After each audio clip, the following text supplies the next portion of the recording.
trusty beeper.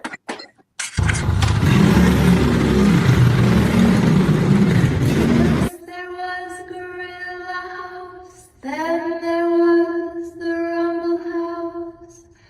Now there's the Isle of Roux, where no one can tell us what to do. Hey! So glad you made it to the Isle of Roux so we can make art and boogaloo. Right? And Rich is here tonight. Yay! I am too. Do. I'll start with the land acknowledgement and then we can start talking art.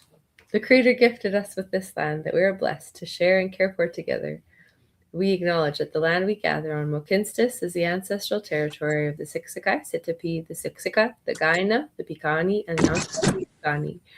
We acknowledge all First Nations and Métis of Treaty 7 lands, the Sitena, the Ithkabi, which includes Bearspot, Chiniki, and Goodstoney. We commit to advancing reconciliation guided by truths, respecting treaty laws, and humbly walking alongside First Nations, Métis, and Inuit. We recognize all who live, work, play, and make art on these lands, and now call this place home. We're very grateful to be here and to be making art together. Hi. Hi. Just fixing the thing. Nice. Just fixing a thing. Just fixing a thing. Do. Just fixing a thing. Do. Maybe the phone will ring. 56 times we've done this, eh? Yeah. Okay. What did I want to do? Cheapers. Look up silkscreen. No, you know what I need is more social media. I'm not doing the silkscreen unless Jen comes on tonight. Ooh. So leverage. Jen. Pin a post. Okay, I think that works.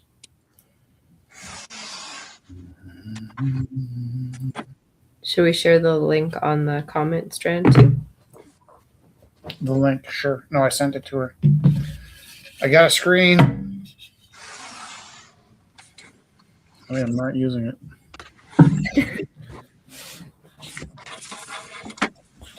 Ain't no thing but a jelly ring. Ooh, look at this. Oh, Isn't that nice? look at that. Look at all those multiples. That is satisfying. Are those going in the mail, Theo? Yes, these are stickers based from a drawing by a mail art friend in Lithuania. His son, Zigomatis is his son's name. And I occasionally get drawings from Zigomatis. Oh. And occasionally I turn them into stickers.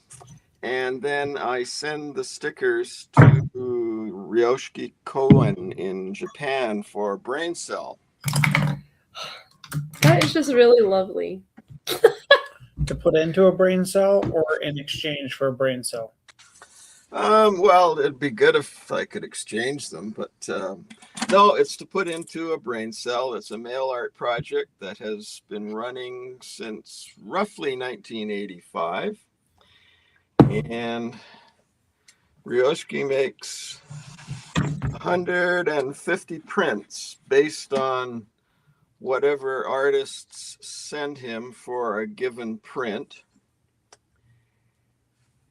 And in my case, I send 150 stickers. Mm. And the individual pieces of art he'll turn into, he will print them onto, with a digital screen printer. Mm. Yeah. And then he sends a sheet to each artist that contributed to that edition, and he saves the rest, and he every so often goes on worldwide tours and does portraits of male artists that he meets using the remaining bits, the remaining prints that he has. Or occasionally he will send out a whole series of prints to one individual person. And they're pretty neat. I've received 2 such packages. Usually there's, I don't know, about 50 or so prints, individual prints in them. But, Wow. yeah, it's quite a process. Ryoshki's retired now, but he was an art teacher in Japan when he was working. Yeah. That's really cool. You guys have what? A point of Commonality. life experience. Yeah. That's pretty wonderful. Yeah. Yeah, he came out once and stayed at my place. Got a bunch of local male artists together, and yeah, it was a good time was had by all. That sounds really lovely.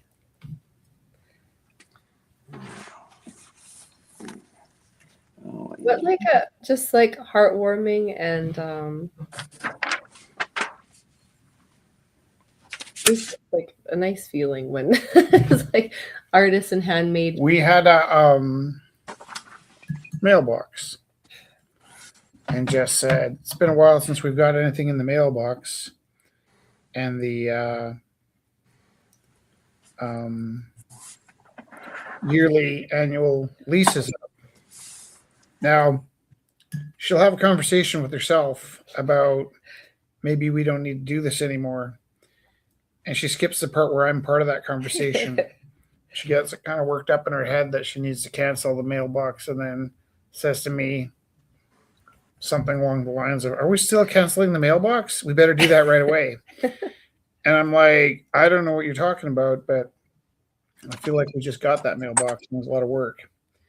And so that's where she expressed to me that she'd been working out in her head that we hadn't seen a lot of mail at the box lately, and wondered if we should pay for it again.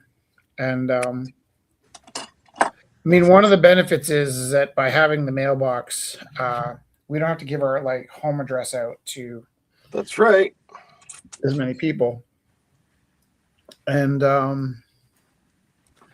so we decided not to get rid of the mailbox, and then went into the mailbox literally that day to find a photo of Japan Another connection. from Patty Daddy. Patty Daddy, who was probably on tour with DOA and took some photos of Japan. Cool. DOA's over in Japan? I would assume that's why he was in Japan, but he might have just been on a holiday because he's pretty swank like that. Also, it was a while ago because we have had a delay in all of our mail because Galen sent us stuff from Japan a few months ago and we just got it. I read that $1,400 worth of speeding tickets just went out in the mail too because of the strike, which is interesting. And terrifying. Right, because we're not the best drivers. No, we're pretty not bad. Well, I'm You're a bad very driver because I drive so slow. Right. I was gonna But say then if you're I do very get a respectful. ticket, I'm ready to kill everybody. Right. Do you have Like, any idea Like, I care about how slow I drive? The abuse I take on the way out to Cochrane, being the only person on that highway even close to the speed limit is crazy. So this cop pulls me over last year. I'm like, you don't understand. Like every day of my life, I'm like ready to fight somebody from Cochrane because they drive up my tailpipe, trying to make me go faster.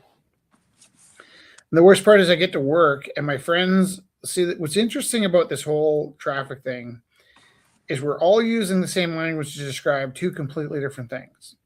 My friend Kevin will come into work livid that nice.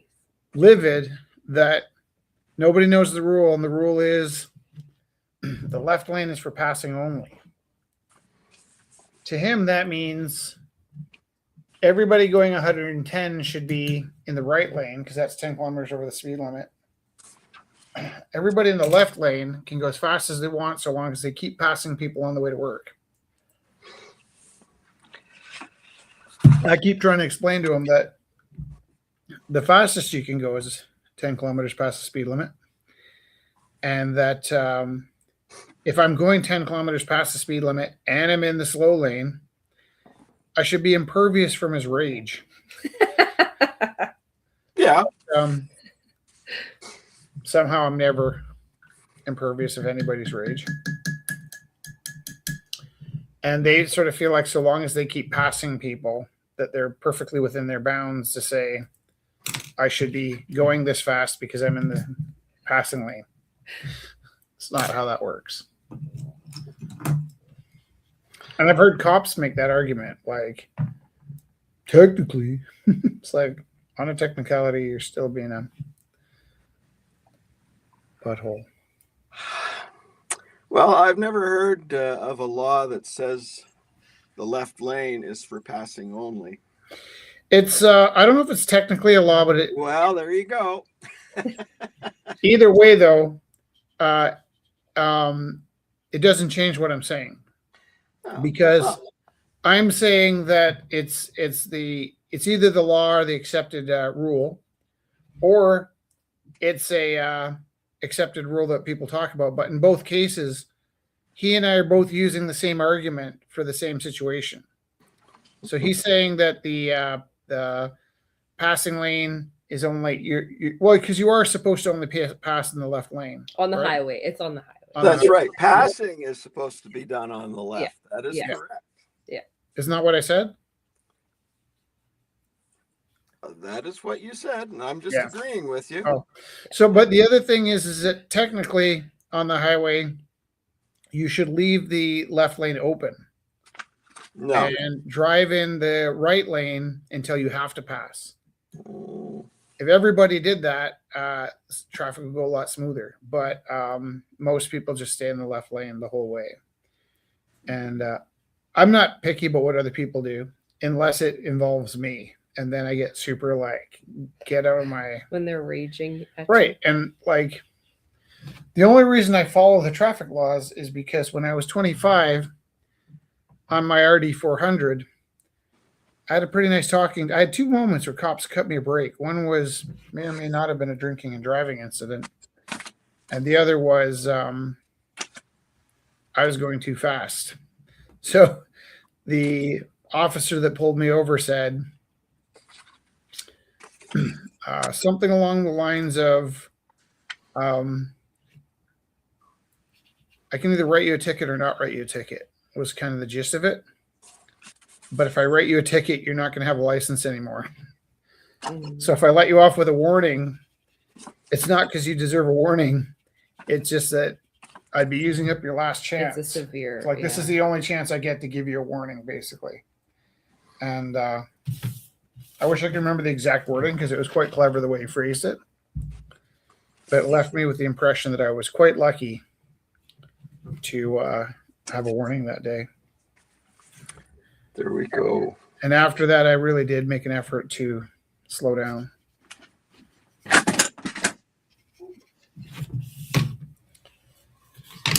And the drinking and driving situation was totally different because I wasn't drinking and driving. I was just nervous that I might be near an acceptable limit.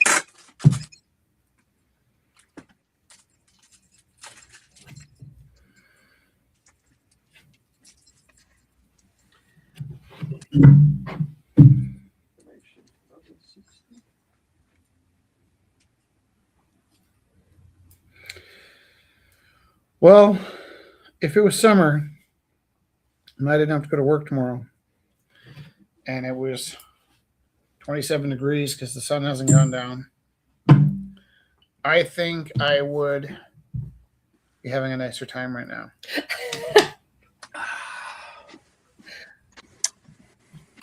Hey, Scott. Scott says hello. 14.90. I think right now is a nice time. Yeah. When I was a kid, I 100% had been given the opportunity to take a pill in September and wake up in June. What if you did the same thing but twisted that way a bit? Just a little bit. Yeah, more. Just stand up. Is there a way that I don't have as much? There we go. Like that? Stabby potentiality. Well, no, actually, I was trying to keep it down, and now the pokey part. I'm gonna. It's not so much being poked. It's your visual stimulus. Yeah. I've learned this. And you really have a knack for like speeding up when you're doing that near my. Yeah. Sorry. No, I'm not complaining. I'm just trying to be cognizant of my emotions too. Mm. Oh, you know what? It might not even be the sticks. It's probably my hand. There must be a way that when you're dipping there, Yeah. that the speed of it. Oh. Yeah, I understand that.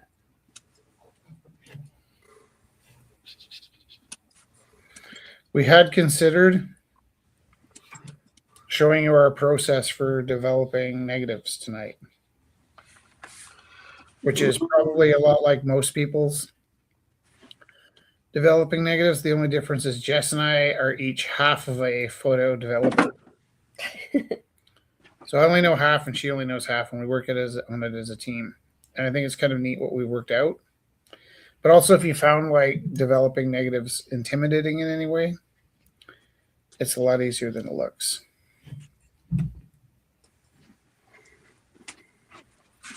Chemistry in action. Right? Yeah. Do you? And it's only a small step from there to, cooking up Math. ecstasy and meth. And, I think there's a few steps.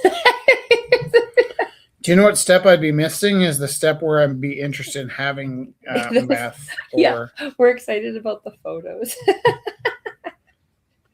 There we go. I don't speed my car. I don't drink the alcohol. I'm getting farther and farther away from crystal meth.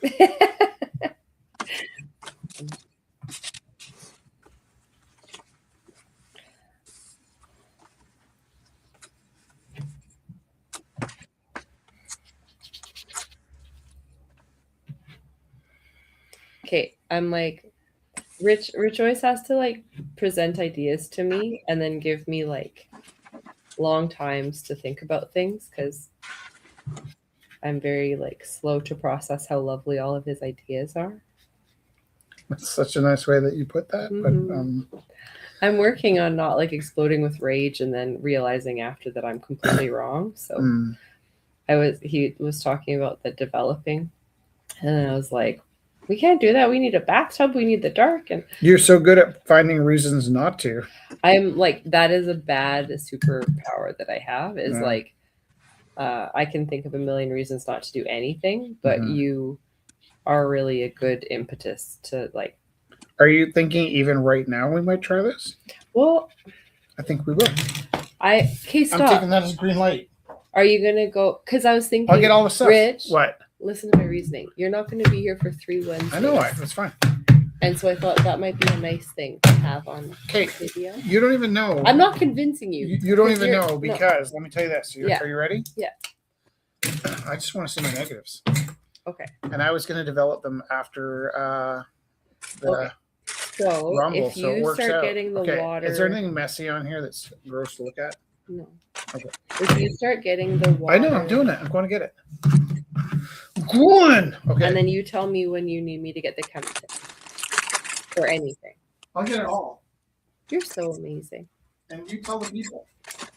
Well, because Rich won't be here for the next few Wednesdays because of all the stuff in his life going on, I thought maybe as he was talking about it that it might be kind of a fun, different episode to do it. And please know that we don't know what we're doing. Also, we We're not usually presenting ourselves as do experts. it over a bathtub, like with a Yeah, bathtub. this could get like a little dangerous. We took a candle by our. Yeah, this is a little dangerous. Everything will be fine. It might be. This is the less sketchy part of the whole process, so I feel like, why not?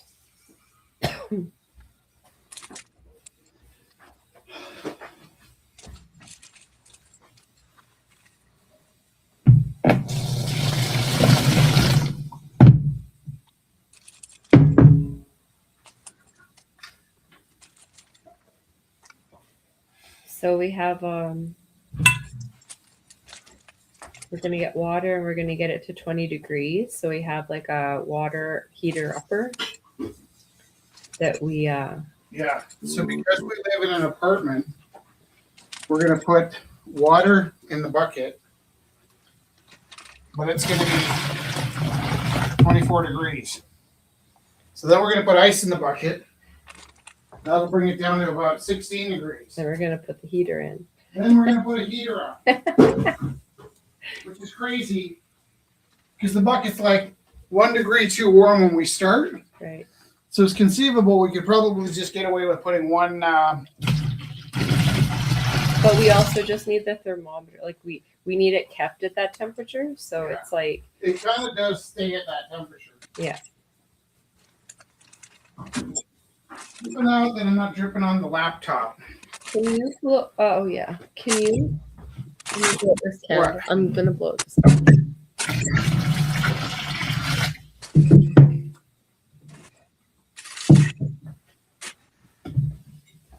Are there people with us? Yeah. Who's with us? Well, Theo's with us. Theo's with us. I'm here. And Scott's with us. I'm not a person though. Yeah, Theo, you're an enigma. I'm an it. No, you're an enigma. And right now I'm throwing stamps down That Was is, Enigma a to an band envelope. or a CD? I think Enigma was a band, maybe. Right. Kind of like a. Kind of. Why do I confuse Enigma with that European lady? Portishead? Nope. I but thought close. I thought of Portishead when you said Enigma. Bjork? Close. No, this was like I think Enigma and this lady did the same like movie soundtracks a few times. Interesting. All right, I'm gonna underfill this tonight because I have a dislocated arm and I'm not sure I can. Enya Enya. and Enigma. are, I think on the same That's super funny. soundtracks. Who can say? Right, and you couldn't go into a shoe store without hearing Enigma, Enya, or Sarah McLachlan for the 90s. For the 90s. I liked it. I didn't mind. Okay, so if anybody's watching and actually knows how to develop film and you see our process, We apologize. we are not telling you this is the way to do it. No, It's simply the way we do it. we do it. And we've never done it in the living room before. Okay, slow. What? There is water spurting out everywhere. All right. Can't get that stuff wet. It's trauma. That's what I'm saying. No, Be gentle. I'm talking. Gentle hands, Rich, too. Gentle. Can you put this by the sink? Can you go back there, too? Yeah.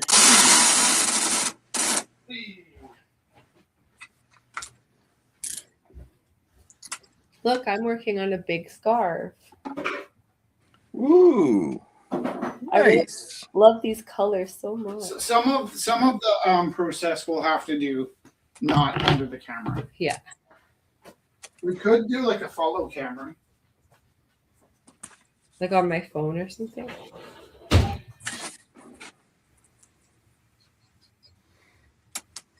One thing I can't do is grab the heater because it has not been put away. Yeah, I have.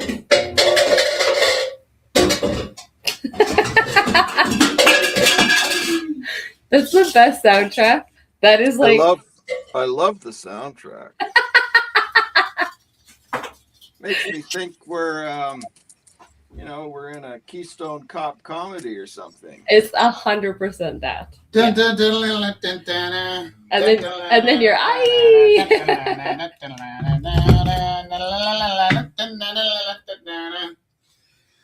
Okay. This is so sketchy. just measuring cups. Can you imagine if there was like a fire?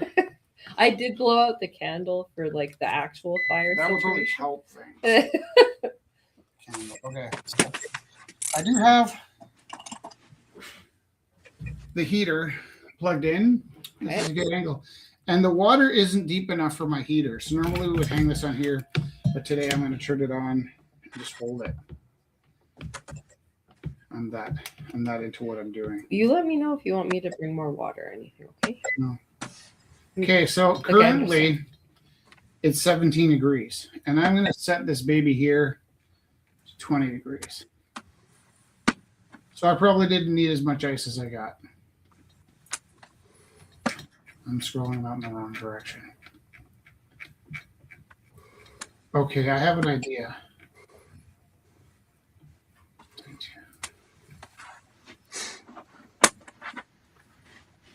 Theo, do you know how to do this? Have you done this before?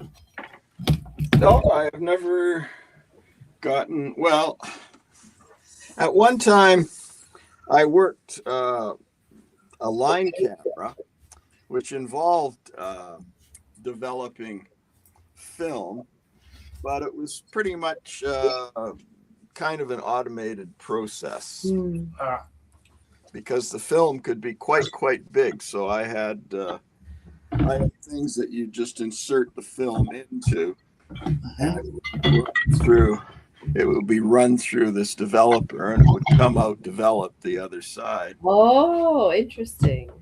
Yeah. And then they'd take those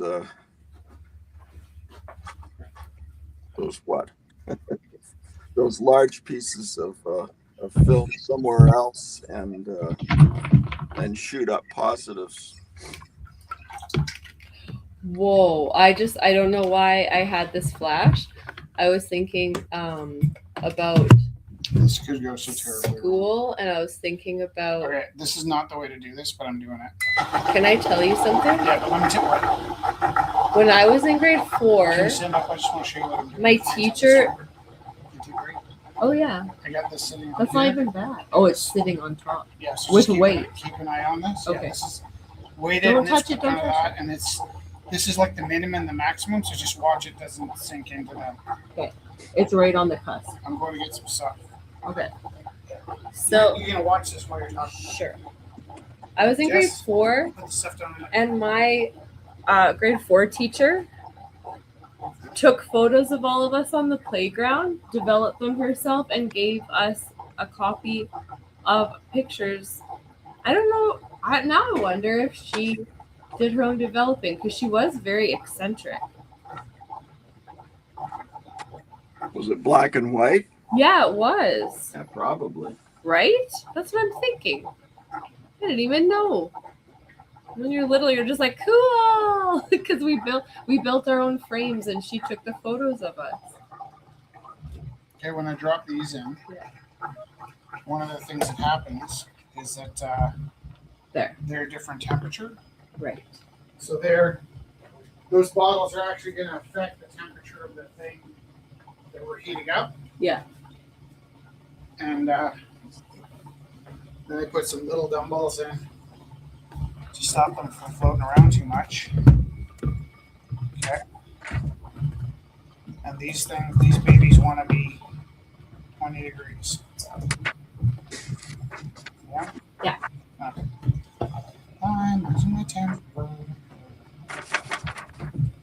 What's wrong with your arm? Not okay. Haha. There we go. Okay, so is that steady? It's good, yeah. It's warming up to 20 degrees. So this needs to be 20. This needs to be 20 degrees.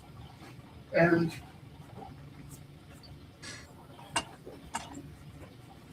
I got paper fix. I got 2 paper bottles. No, I need. For the developer bottle. There isn't one. Just get me. I'll mix the chemicals for the developer. Is that because we dump it each time? Yeah. All right.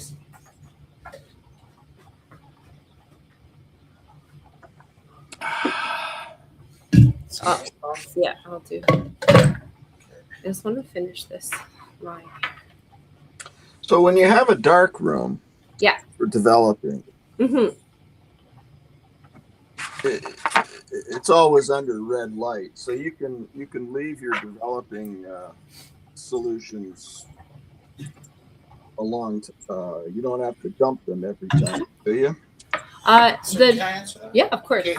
Theo, we don't always have the red light on. In fact, you only need the red light on for very little of the process. And actually, the dark room doesn't have to be dark for everything.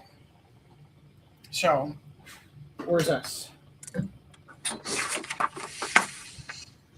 So what happens is we take the film that comes out of the camera. It's all good. Yeah, it's okay. It's here, Careful. No, you were gonna watch that. Well, caught me mid-line here. I know, but you can't say careful and then not do anything. Okay, sorry. I'm just about to It's finish. not careful. I'm gonna put this away. I just wanted to finish this line. No, there's no. I'm just saying, don't say careful. Okay. Right. Careful part. Okay, so. Okay. I'm pretty sure this is waterproof. Okay, so what happens is take the film out of the canister in the pitch black. It has to be pitch black, okay? And then it gets rolled onto 2 spools here. And I think we'll give a demo of that the next time I have a long spool to show you how we do that. And then that's the part has to happen in the dark. And we do that in the pitch dark. And now this canister Don't open it. Oh, I see. has like a protector in the top to stop the light getting in. Put fluid in here now, but it's pitch black. Now, because I like spending time alone in the dark, I didn't really tell Jesse we didn't have to be in the dark for that. So I've been sitting here dragging her into the dark room with me when it doesn't need to be dark for the last. I think we've been being careful. Sure. But also, like, Sure. you're really freaked out that we're going to do this in the light. Like, don't we have to be in the dark? I know, but that's just because I like the dark. Okay, that's fair. I like the dark too. So I'm going to take a break from that. Look, I have like 5 more stitches. I'm just about to. Okay. This And line. then when you 5 stitches. I don't have the developer I'm gonna go grab that hitting stuff. the right temperature. Perfect. No, because the developer's just a little bit. We're gonna get the water out of there. So What water? from that container. Yeah. Oh. I know. What do you mean? Ambrosia. What do you mean? This one's really floating at negative 6. Kind of driving me nuts. Now they're both floating. This is like a gong show. You know what it is? It has way too much air in here. And I can get most of the air out. I have to squish it down. It'd be super cute if somebody that knew what they were doing with photography saw us doing this. Okay, it's 20 degrees now. Isn't that nice? So this water's 20 degrees, and it probably won't change too much in this space once we've had 20 degrees. And also, this is supposed to be super clean, pure water, but it's not. It's sketchy, dirty water. It's also kind of a sketchy, dirty bucket.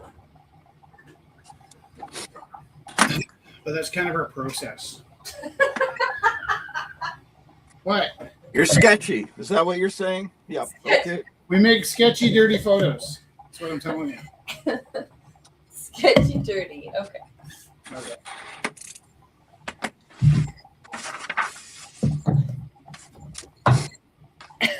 It's 20 degrees and 20 degrees. It's 20 degrees. So inside here, Theo, Yep. where's mine?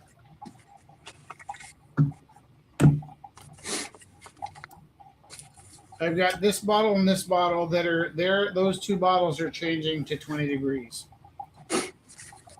slowly changing to 20 degrees. Right now, they might be like, if I pull it out,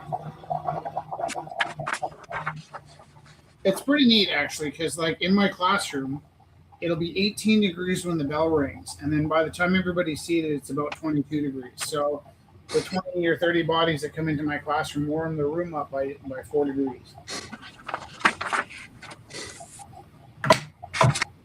Is this why? The UCP government likes extra crowded classrooms because then they save money on heat? Yeah, you have to heat less when you have more bodies. Can I tell you the actual answer? An educated populace votes liberal. An educated populace votes liberal every time. Yeah. And so you have Republican and conservative governments that seem to be at odds with all kinds of education. And there is really a pattern. It's a pretty solid pattern that when you educate people, they start thinking about having a broader worldview. And when you broaden your worldview, you shift to the left. You red shift.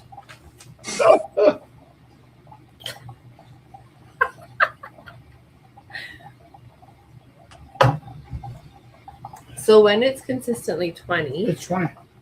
I do need. Okay, I'm going to take this right off. Yeah, that's what I was going to say. I think. So we're going to go a little cowboy today.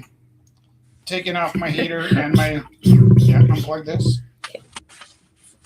I'll get you. All of this I'll is get really you a lid too, so you're not drinking. just to make sure my fixes and my neg, my stop and my fix are 20 degrees. That's a lot of work to make them 20 I'm going to degrees. get a lid so you're not moving that over. What? Oh yeah, that's fine. I'll be right back. It's just water. It's okay. Look at I'm dripping. No, they're. Just pretend it rained. The lid is right here. Okay. Just pretend it rained Well, sometimes we get wet. in the house. What if you got out of the shower and you were looking I for... grip on the bath mat and I towel off. You know what you need is a little badge of honor that says practically perfect in every way. and never gets the carpet wet. Mary Poppins. I won't have that badge. Okay. I'll So have a badge that says I'm mixing chemicals here, people. well, water's a chemical. Five Pepper's a chemical. I just have Dr. Pepper. 500 milliliters. Mm-hmm. What you could do. Like this. Yeah. Yeah, no, you're right.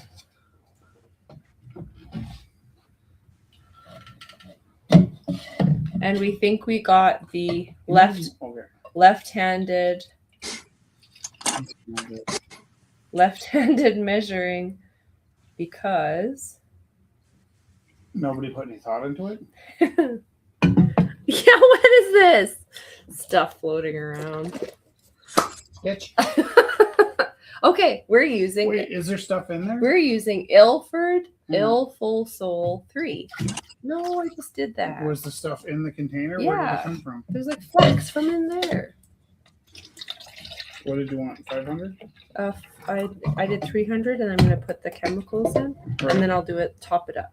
Just leave that. Shush. Okay, now answer me this. Is there still flex in there? Because I don't really want to put, as funny as we are, I don't really want to put flex in my tank. Right. Okay, that's fair. Wait, you didn't answer. Are there flex in Who there? doesn't have sketchy photos? Do you have flex in there? No. Good enough. Flex. Why all the drama then? Now there was before. Shh.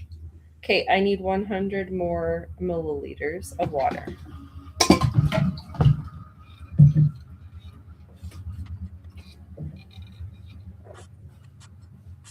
I should get paper towels. You could. Or maybe even just a towel. In a second, yeah. Oh, You said 100. yeah, that's good. Stop. Okay. I read on the side. Oh, nice. Okay. Not too good. Okay. Okay. That's ready? This is the developer. Let's get everything ready this time around. Okay. And then I'll get rid of this. Okay, so this is the developer. Yeah. I will get a towel. Don't take that out. It drips off the sides.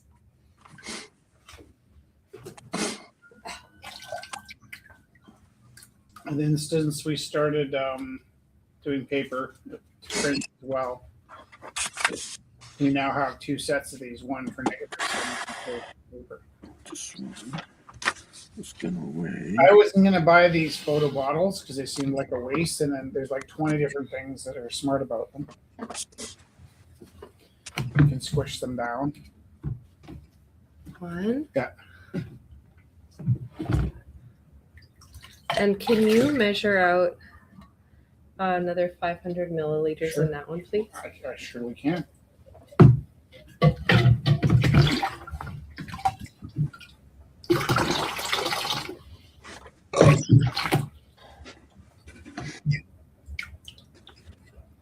You want 500 exactly? 500, please. Oh yeah, I forgot. We'll do. Don't get rid of this. We'll put on the floor Yeah. for the rinse parts. Sure. Okay. But I don't need a weight in here anymore. No. Okay. I might. Oh, are you gonna go? I'm gonna go get. What? What? What am I gonna do? Oh, I'm gonna get one more thing. What are you doing? The last chemical. Okay. The last chemical. What would you guess the last chemical is? I don't mean in photography. I mean in the universe. The last chemical? In the universe, yeah. Have no idea. What about carbon after we burn the whole thing? Burn it all. Yeah, that's also an element.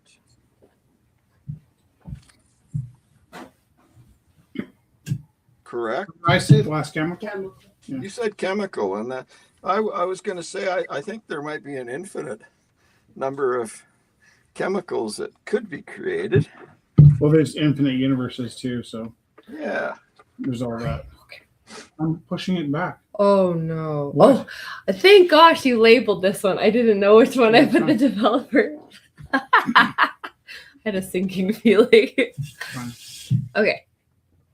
Should we put this to the side now so you can show people the process? Like just on the floor, not away, because we still need 3 buckets of that for rinse. Okay. Do you want to get another bucket to dump into, or no? No, We're I'm. good. Okay. I feel like for the. You'll run that to the toilet. Yeah. Okay. I'll get So- my steps in. This is ready to go. And light safe. Okay, and then this is the developer, and I pour this in. Where's my little clock? Right there. Ready? Pour the developer in. I'm pouring it now. Ready? What are you doing? Stressing. Just use the clock. I need 6.5 minutes though. Okay, go. 54. Good. You. And then you're gonna rotate it 6 times. Why do you want me to sit down when I'm rotating it?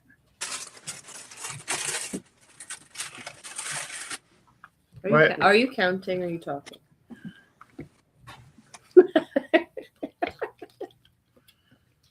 Oh, Zach's here.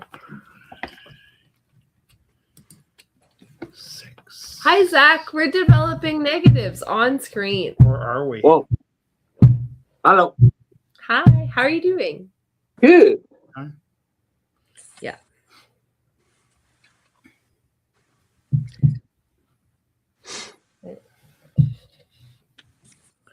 How do you have Sorry. 6 more times? No. How You have to let it sit for. Yeah. I get extra bossy when we're doing this, I guess. So. It doesn't bother me. I'm also tormenting you for fun.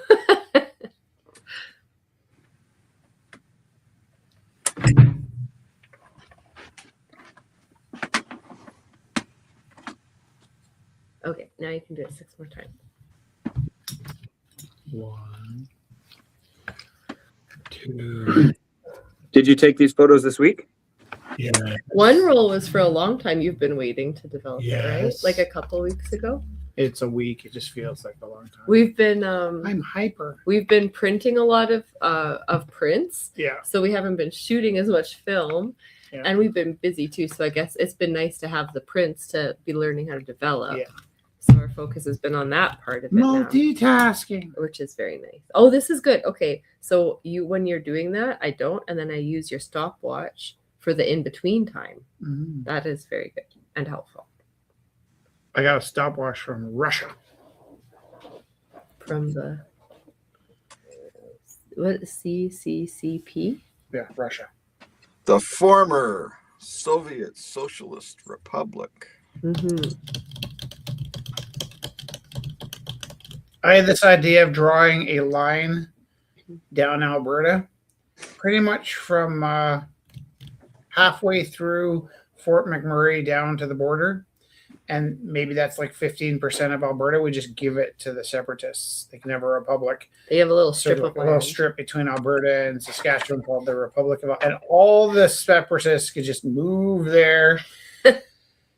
Anybody else could move back. Do like a land swap. Okay. What do you think of that? It sucked for Bonnyville and Cold Lake, which is where my family's from, because they'd be in the Republic, but I haven't talked to anybody from Bonnyville. maybe they want to leave. Smoky Lake wouldn't want to separate. But like just the concept of like, what if we just gave them Oh, 15% of the lands? look at those. Oh, Zach, I love that. Look at the mountains. And I'm not just saying that because it's fresh. Hmm? New kid in my class I haven't really met before is really interested in graffiti art. Oh, Zach, we're gonna meet in Vancouver if you have time. Yeah, I just looked at a route from the gallery to like a street art gallery, Yeah, and it's about a 15-minute trek sweet. down Granville. Cool street. If you come meet us at the gallery, I'll pay for your admittance and buy you lunch and give you a foot rub. What's the Yes, gallery? please. The Vancouver Gallery of Art. We're taking some science kids and some art kids and some Oh. band kids to Vancouver. VAG. Can I flip this? Not yet. Hey, have you been? Back. Have you been since they did all that weird funky stuff to the floor? No, not yet. Is it paint or tape? I don't know. I looked briefly on their website. It looks wild. I think it's paint. Ah, and then is it gonna? What are they gonna do with it? They're building another building, so Oh, they've gone like Rec City. it's like, yeah, I think it's the death rattle. Gotcha. It's such a beautiful Okay, building. what do we got there? We'll leave it. Ah. I will get another bucket so you don't have. No, I'm gonna pour it back in here. Oh, you yeah, I'm have it smart. worked out. I didn't want to contaminate the developer into our new bucket. I get. You have such faith that all the chemicals just rinse out so quickly. I always feel like maybe they're like clinging to the sides of the plastic. I use hot water like Yeah. that scalds my hands. with Magic it. hot water, yeah. And I just imagine hot water scalding everything off. Scald- It just like Like a volcano. that. How much time we got? Maybe you should Spit- rotate it. Should I sit down? No. Why do you guys want me to you sit can while wait I'm a half. rotating it? You can wait a half of a minute. You're okay. Just do what you want. Why do you tell me to sit when I'm rotating it?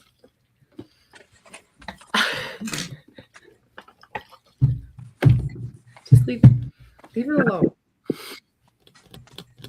Silly Every Willy. time you say I should sit down and Silly Willy. rotate.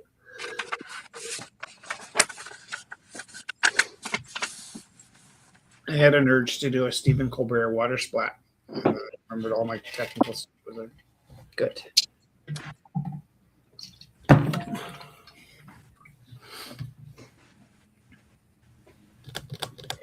What? This is taking so much longer today because we're on. I thought it was taking less time because I'm thinking about it. Yeah, right. Okay. Do you want to do another rotation? It's so much. Just one more. It's One. like 20 What do you seconds. mean one? Like one Do a rotate? few until it goes doop, boop, boop, beep, boop, boop, beep, boop, boop, boop, boop, like that. Okay. Just wait till you hear the boop, boop, boop, boop, beep, boop, beep, boop, boop, boop, boop. Punchy. There'll be punchy photos.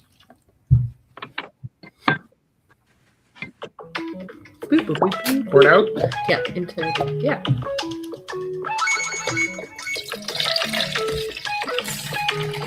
First 5 times we did this, I didn't realize this clicked on.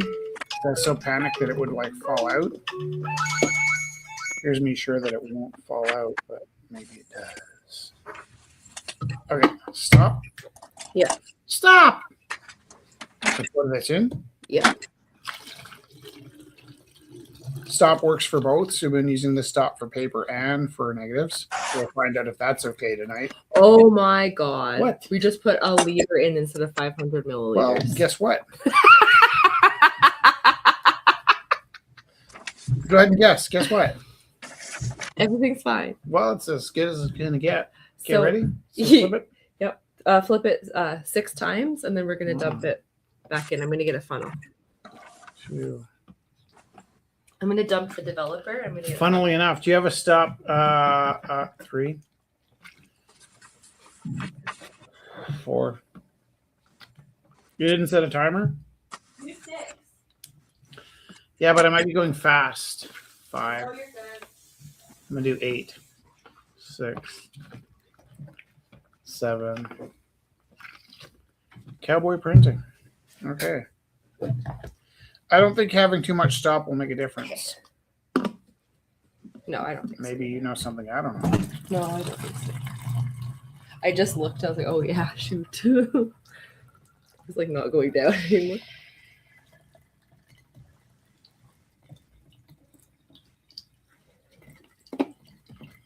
Would you dump the? Did you dump the developer? Yeah, I did. Okay. Okay. This is kind of nice. This is not bad. Doing it in the kitchen. Okay. Okay, this goes in. So this is the fix. Fix it. Put it in. Yeah. Putting it in. Oh, I didn't do 500 mils. Again. Again, yeah. That's crazy. It's okay. That's what crazy people do. Here, let's just measure it fast and see how much is left. It's a bit late. Hold on. That's fine. I'm 1, 2, over it's this. 3, 4, 5. I do think this is the first time we've used paper chemicals on our negatives. Sorry? Just saying it's the first time we've used the paper chemicals on our negatives. No, we No. used the correct. Let me finish what I was saying. Oh, I see. I think it's the first time you've had to deal with double numbers when we're doing negatives. Oh, Because we dumped everything after from before. right.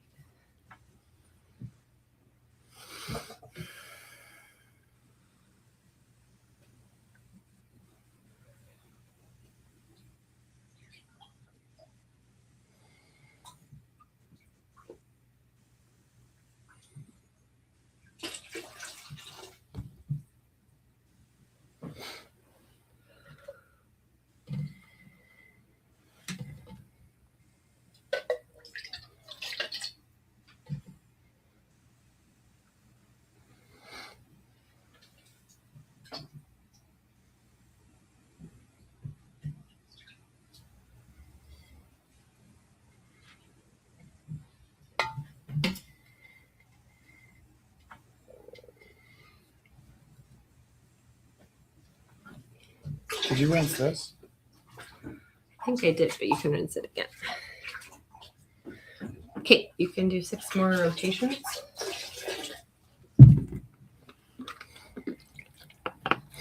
This might be an example of like how much you can get away with.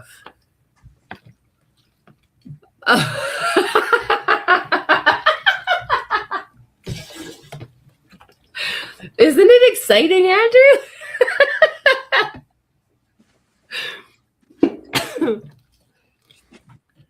Andrew's actually a professional photographer, so I'm a little concerned he doesn't recognize what we're doing. We must be doing such a bad job. Different Andrew. No, I was joking. I just said that to be funny. Oh. Gosh, you silly Willy. Have I got fix in here? Yeah. Put the lid on my fix. What? Nothing. I'm just shocked the lid was on my fix. Because you have. When's the last time you wrote down how many times we used this? I Never. never.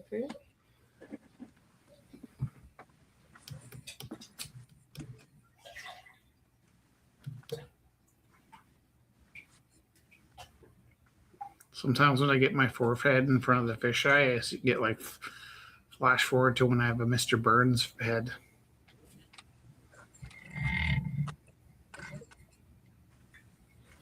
Okay, where are we at? Rotate and then we'll dump it back into the container. Rotate and dump, rotate and dump.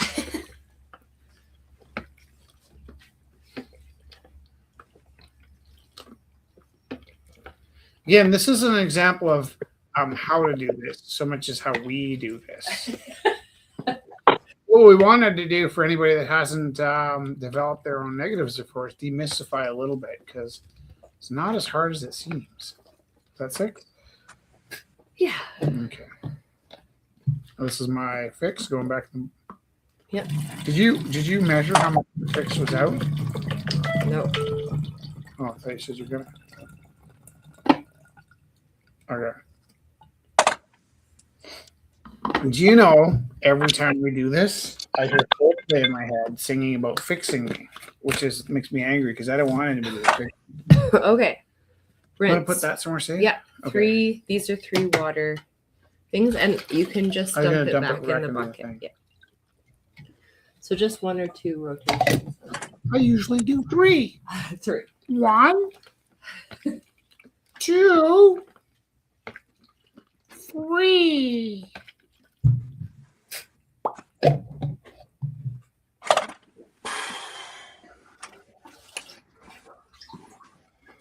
It smells poopy tonight. The small one. Small one's last. Which Small one? ones last. Please don't take the Small small. one's last. That's why I moved it away from you. Does it smell poopy tonight? It's vinegar. The fix is vinegar. Does my poop smell like vinegar? I don't know. Doesn't everyone's? Why you'd want to say that online? I'm funny. Did I forget to tell you I'm funny? You are funny. I'm not really funny.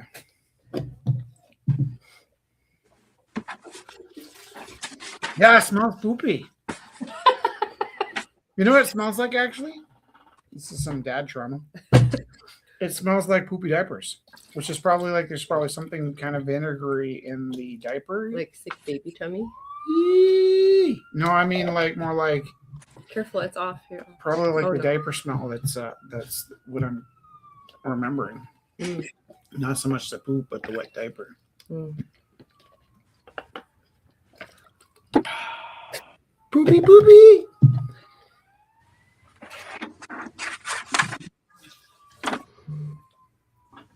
Yeah, it kind of smells like the ass end of the stampede. You know what I Okay, mean? so this is the wedding agent. Back where the carnies hang out. I remember when I worked my first job, it was at the Chuck Wagon restaurant. And the guy showing me how to work was like probably like 25. I'm kind of a cool dude, like long hair and like hippie. And what am I doing? 6 rotations. Or until you hear the thing. 6. Do 6. I remember there's like some of the carnies were like shooting up near the fence Jesus.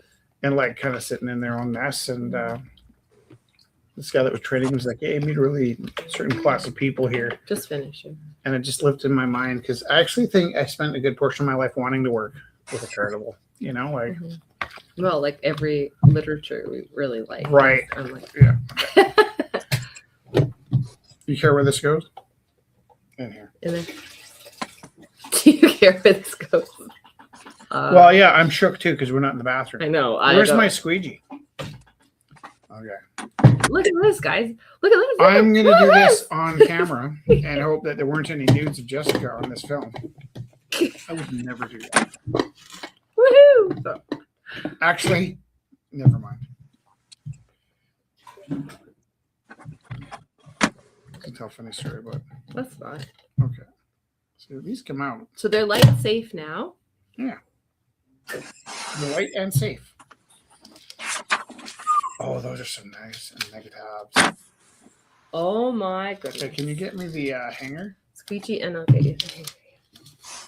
There's some good shots. Again, if there's a better way to do this and we're not doing it right, I do apologize for anybody that knows what they should be doing.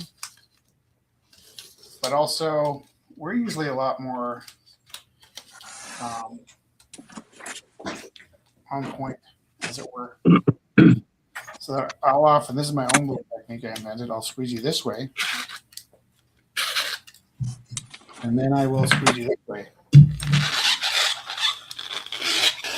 Hey.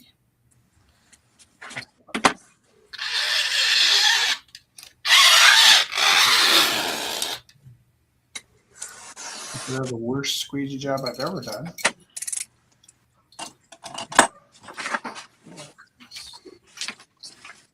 One? Wait, I'm going to snip that because it's too long. Well, why don't you just do that after? I always do it now and you complain every time. Every time. Okay. It's the same thing every time. This is the way I'm going to do it. Okay. What is this? What? Oh, I did that. What I do did you that to mean? myself. Remember that like shabby job you did of cutting the film last time? Shabby dude. So shabby. We like just developed this on camera. I feel like we're doing okay. That was very dynamic. Again, there's probably a whole process here that we're not doing correctly. But whoa. Okay. Got that one? Can you put the clipper carefully your arm? I'll go ahead and get it. And then you can take the fans in the kitchen. Yeah. You got it. Try not to get it on all the dusty furniture. I got it. I didn't. That's quite an adventure. That was an adventure. So,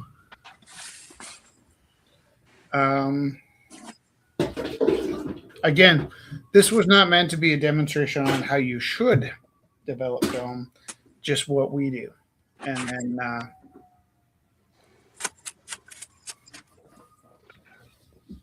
that could be a very different process than what you should do. Are you strong enough to lift this bucket? Yeah, I am. I'll do it. Just you talk to the people. The bucket lifting jobs are a Rich job. The only problem is Rich. Just look at his shoulder. And Theo, did I tell you how I got them to give me surgery?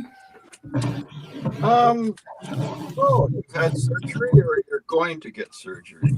What? You've had it already or you're going to? No, I got to wait like a year for it. But apparently I'm lucky because I get to have surgery. And then there is a process that I kind of went through where they didn't seem to want to give me surgery. So why do you need surgery? What? Why do you need surgery? You damaged muscles that need to be removed, or what? I broke my arm. I broke off a piece of the arm that holds the socket in. And I stretched the ligaments. So they sent me to a doctor who was kind of wondering whether I should do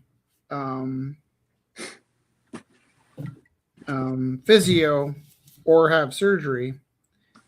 And it wasn't intentional, but what happened was they're asking me, well, does it hurt? It's a difficult thing for me because I can't really say it hurts because I don't really feel the pain that I should feel, considering how easily it comes out. And so in trying to explain to him that it didn't really hurt, but I thought it was a concern, without any bravado, I kind of said, well, if you'd like, I can pop it out. If you promise to put it back in, I'll just pull it out for you.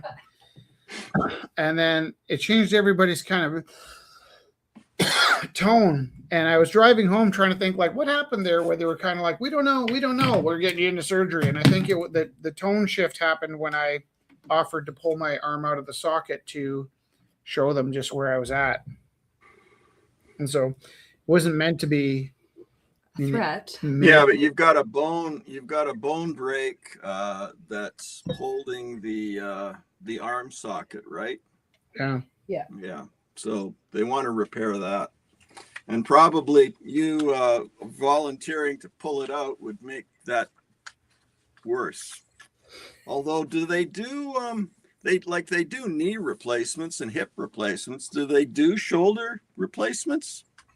I don't know what they have planned, but I can tell you that when the doctor admitted that I probably needed surgery, he also kind of confirmed that maybe I needed surgery last year and they didn't give it to me. And I wondered why they didn't want to give it to me if they kind of knew I needed it last year. And he had a concern that possibly I'll get you the water. to do with Ageism. my advanced age. Apparently, I wasn't worth saving. So When the ageism is down to 55, I feel like we're in trouble. Like, it's fine. I was gonna say, you know, that's when you're not worth that's saving intriguing. at 55, that's a little scary. Well, or maybe it was an even worse problem, and like saying it was ageism was like a downplay. Do you want another one? Yeah, please.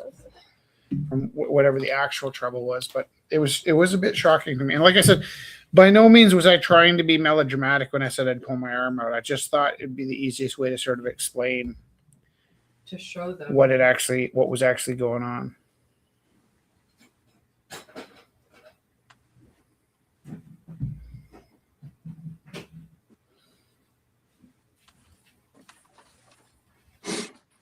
Like maybe if I was a doctor, I'd appreciate that kind of thing. Like, yeah, let me see how it looks, and then I'll know what to do. Ooh, yeah. Well, because at one point, like initially, they were kind of saying something along the lines of, "We like to wait until it comes out 3 times."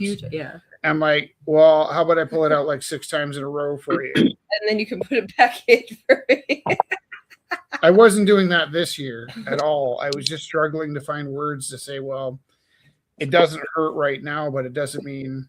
And then when I made it to him, I'm like, okay, well, I don't love how that sounds. I don't love how it sounds that I'm going to get surgery, but I also sort of feel like that might be the right answer.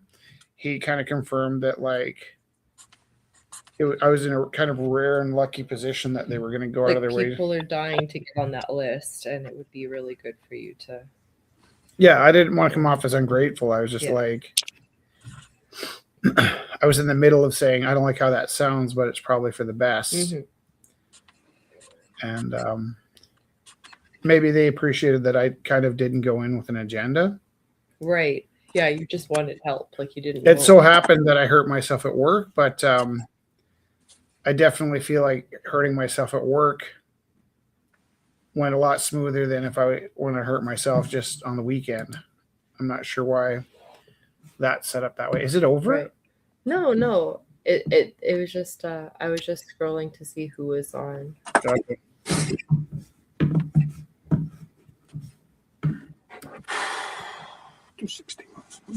You ever had any surgeries there? Yeah. Well, I had one for my knee. They had to remove, I guess, basically non-functioning gristle or whatever it is between the bone and the flesh, and I no longer have an ACL in my left leg. Did you have a full recovery? Oh yeah.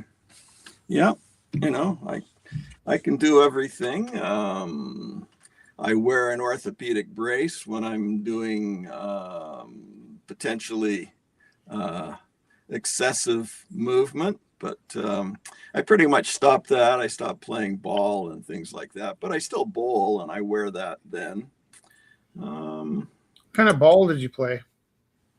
Oh, just slow pitch softball. You know, slide into the first base. When you're out in the field, you know, you're running around and stopping and starting, and of course how I wrecked it was I was playing first base and I just I pulled myself off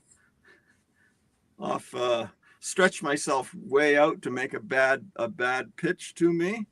Yeah.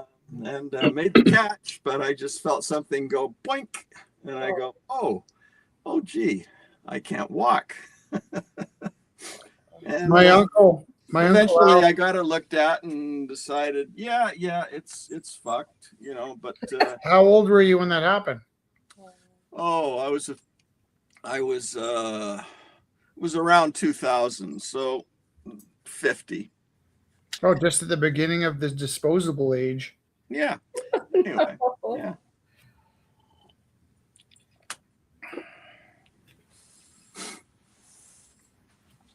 Yeah, and I recovered from it initially, but then why I had to have the surgery is because it kept every so often swelling up like a balloon. So yeah, they figured, oh, okay, that's happening because of this. We got to remove all that. Okay. Right. When I went to go get my arm surgery when I tore my bicep off, this really nice surgeon said, I'm looking at your file and it looks like your knee's messed up too. You want me to fix that? And I was like, well, sure. She's like, which leg is it? And I was like, I was in shock, so I couldn't remember which leg it was. But after the fact, if they'd fixed my knee and my arm at the same time, I would have been really in trouble because I could barely take care of myself when my arm was damaged. And if I had an arm and a knee damage at the same time, it would have been pretty gruesome. Yes, indeed.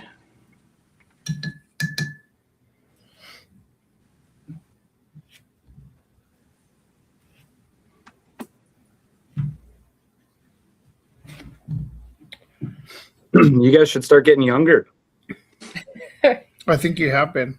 There's a pill for that. I can sell you a whole bunch. They're not cheap, though. Theo, did I ever tell you my hustle? Which one?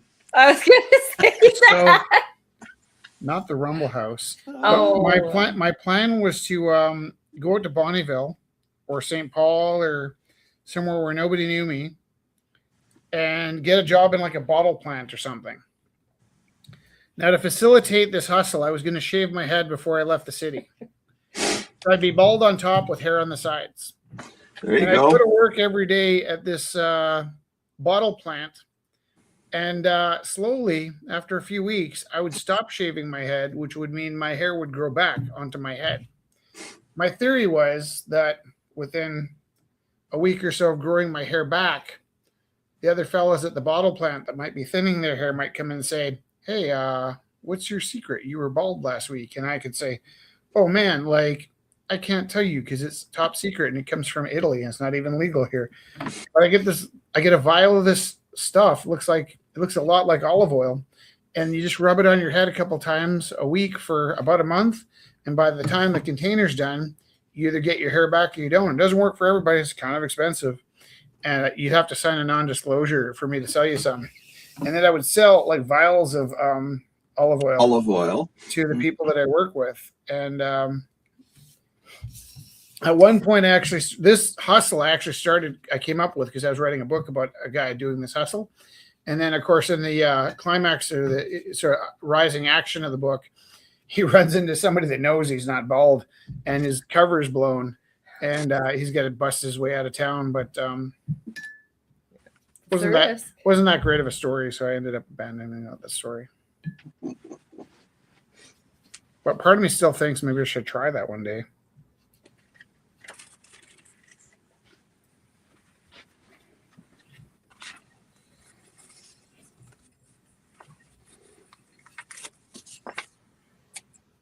Snake oil.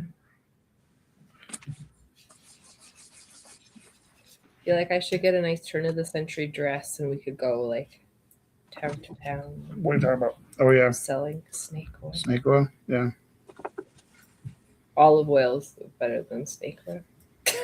Or probably, like, knowing what I know now, maybe what I would bring is that tree stuff we have in the bathroom. Oh, yeah. Because even if it did make their hair grow back, it sure make them smell nice. Mm-hmm. Did you, by any chance, put the fan on? I totally did. You did? Yeah. In the bathroom? Yeah. You're the best wife ever. Thanks. Sorry. Theo, you have kids, eh? Yep. Did they go from like the sweetest kids in the world to complete buttholes when they turned 13?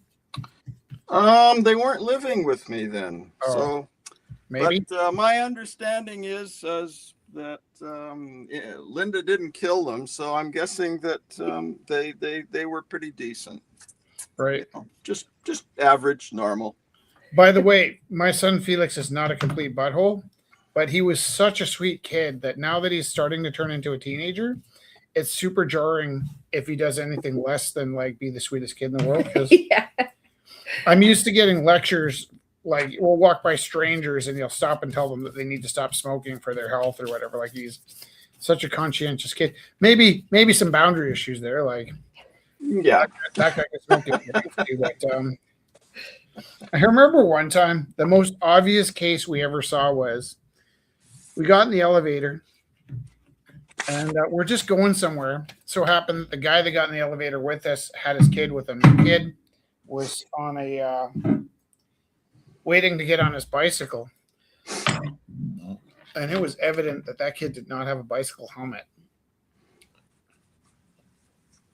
So this little kid and the dad were heading out of the apartment to go for a ride on their on his bicycle. You could just see Felix's lips moving, like almost talking to himself, like, "Don't say it, don't say it, don't say it." The elevator door opens. He's like, "Don't say it." The door opens up, and as there's leaving, you just hear him go, "You should have a helmet on." And he just had to say it. Just worried for the Couldn't kids. keep it to himself. It's 8:16. Where's Jen? What? That was when I fell down and broke my wrist. I was laying on the floor on my stomach. I was just like crying, and Felix, same thing, just so quiet. Just. And then the car, no, it was like quiet. We were in the car, piled in, everybody piled in. I'm just sitting there like crying, and he's just like, it's all quiet. Just as he gets out, you should wear your wrist guard. Should have worn your wrist guards. I don't know how stupid we seem to that kid. I You know? You guys are grown-ups. Why are you so stupid? It's hard. Life's hard. Okay. I'm not dying to do this, but I will. I told Jen I would paint her a silk screen if she joined us. I did not see her. I had some regular paper here. Do you know what happened to it? Do you know what happened to the regular paper? No, I don't know. Sorry, I'm just trying to be like low key about moving around too much. Yeah, I understand. Okay.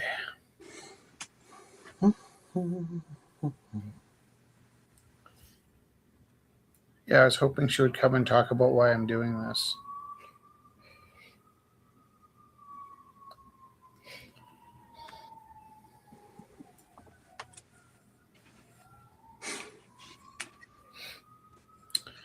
What do you think of all the recalls, Theo?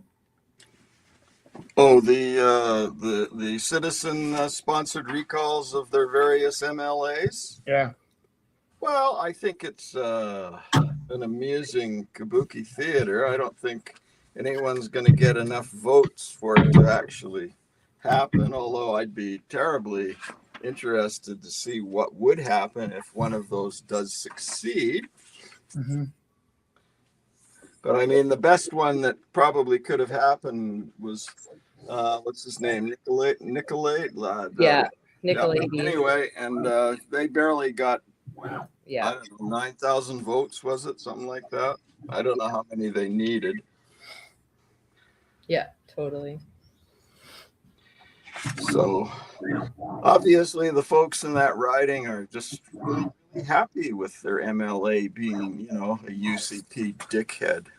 Or like complacent, or like, Well, yeah. complacent, happy, whatever, dumber than a sack of hair. And yeah, either way, one of those. Either way, didn't take the steps necessary. Yeah. Yeah. What is that when it says like That's all I'm doing. this is how the world ends with a not with a boom but with a whisper or like Do I have a red paint jar? Yeah. Do you know where that is? give me I'll get it. Just tell me where it is. oh I was gonna look in your locker and then I was gonna get the acrylic paint out of the apothecary. You need house paint. Oh, okay. Do you know what I'm talking about? My red house paint? Yeah, like the jars. Maybe apothecary then too.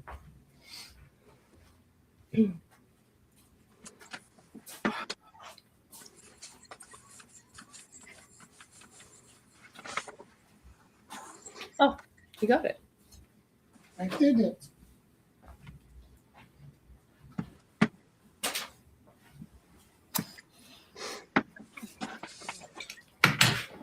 Want to know something cute? Yeah.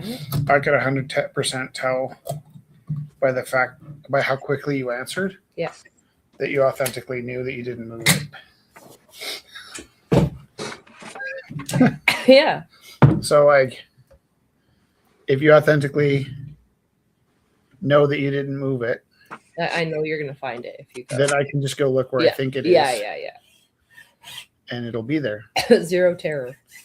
But if there's any hesitation and you start telling me how positive you are that you didn't move it,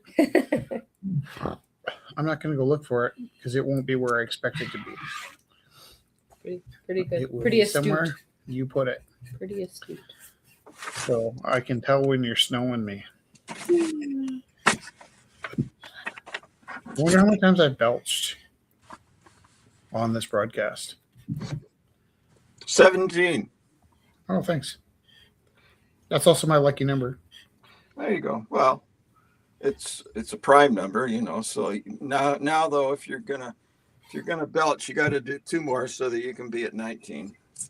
Or what? Not prime anymore. Right. Not prime belching. Yeah, it's got to be prime belching. And if you do it after that, well, then you got to get up to 23.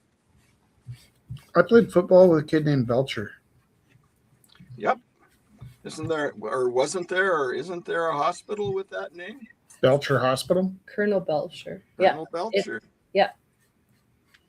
On Memorial. Well, it's an unfortunate name. See, I know stuff. Yeah, you called me out pretty quickly on carbon being an element as well. Yeah. That was a good call. Technically, I guess it's a chemical. I don't know if that's the exact, if an element falls into the definition. No, you're right. You're right. But yeah, hey, that's what I'm here for. I had to teach the kids today about polymers.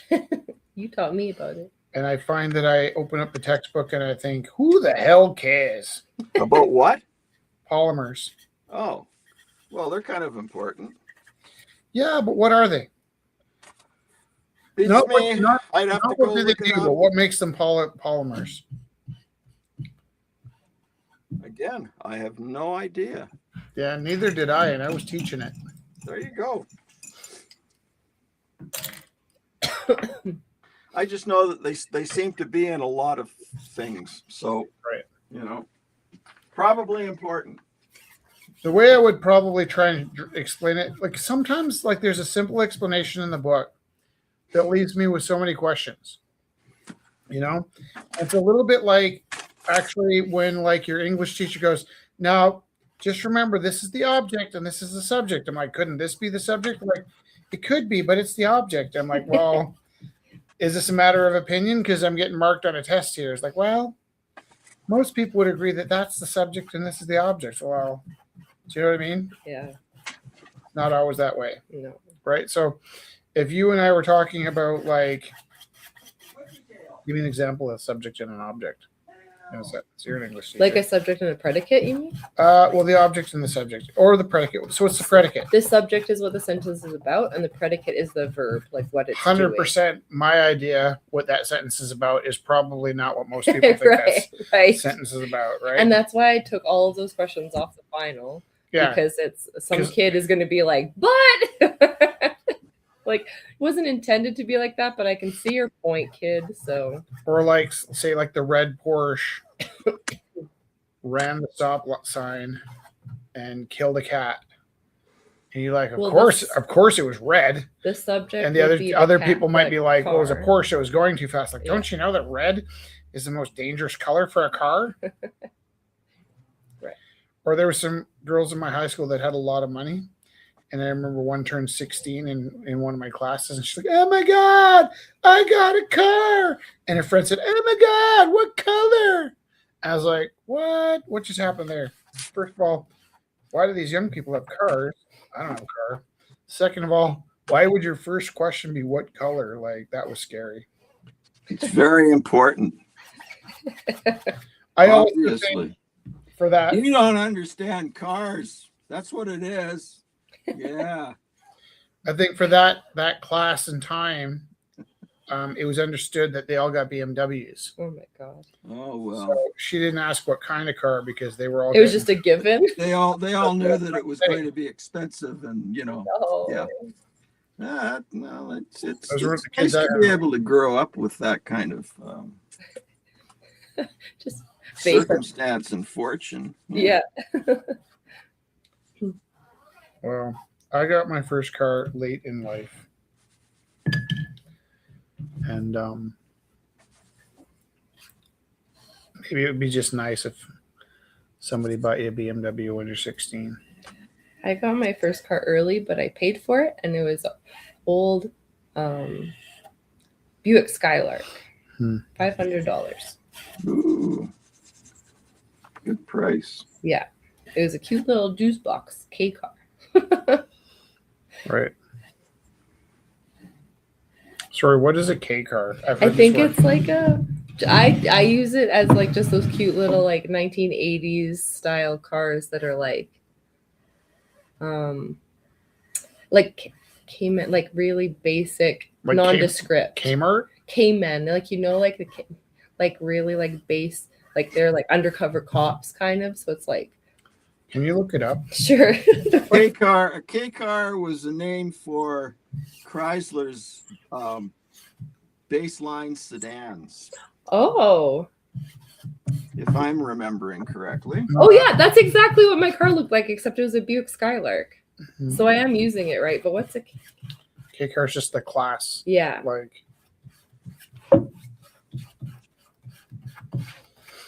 I was thinking like a